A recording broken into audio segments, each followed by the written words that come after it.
శ్రీ సత్యసాయి జిల్లా కదిరి మున్సిపాలిటీలో కోట్ల రూపాయల విలువైన ప్రభుత్వ భూముల కబ్జాపై ఏబిఎన్ ఆంధ్రజ్యోతి కథనాలతో రెవెన్యూ అధికారులు కదలిక వచ్చింది.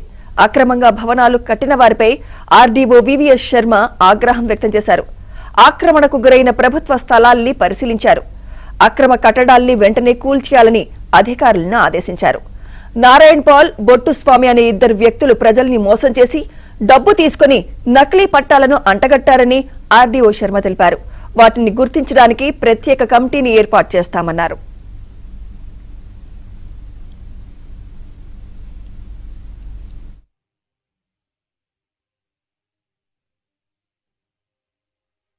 సర్వే నంబర్ యందు లీగల్ ఎన్క్రోచ్మెంట్స్ ఏ ఉన్నాయో, ప్రభుత్వ ల్యాండ్ లీగల్ ఎన్క్రోచ్మెంట్స్ ఏ ఉన్నాయో వాటిపైన ఆ కన్సర్న్ ఎవరైతే ఉన్నారో వాళ్ళందరికీ కూడా పిలిపించి వాళ్ళకున్న హక్కులు ఏమిటి, గతంలో ప్రభుత్వ పరంగా వాళ్ళకి ఏమైనా అసైన్మెంట్ చేయబడిన ఉన్నాయా అవన్నీ పరిశీలించిన తర్వాత వాళ్ళకి ఇచ్చిన ప్రాప్తికి మాత్రమే అది వాళ్ళు పరిమితులు ఉన్నారా లేదా ఇంకా ఎక్కువ ఆక్రమించుకున్నారా అనేది కూడా గమనించి వాళ్ళకి ఇచ్చిన ప్రాప్తి వరకు కూడా వాళ్ళకి ఎటువంటి డిస్టర్బ్ చేయము. ఎందుకంటే ప్రభుత్వ పరంగా ముందే వాళ్ళకి ఇవ్వబడింది.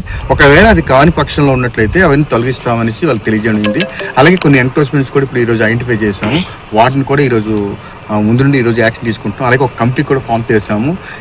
ఎంటైర్ 83 సర్వే నెంబర్ వాటిపైన పూర్తి స్థాయిలో నివేదిక వచ్చిన తర్వాత what are the legal encroachments and also of the SN lands ఏవైతే ఉన్నాయో వాళ్ళని ఐడెంటిఫై చేసిన తర్వాత తదుపరి చర్యలు తీసుకుంటామని ఈ ముఖ్యంగా మీకు తెలియజేస్తున్నాను. నమస్తే.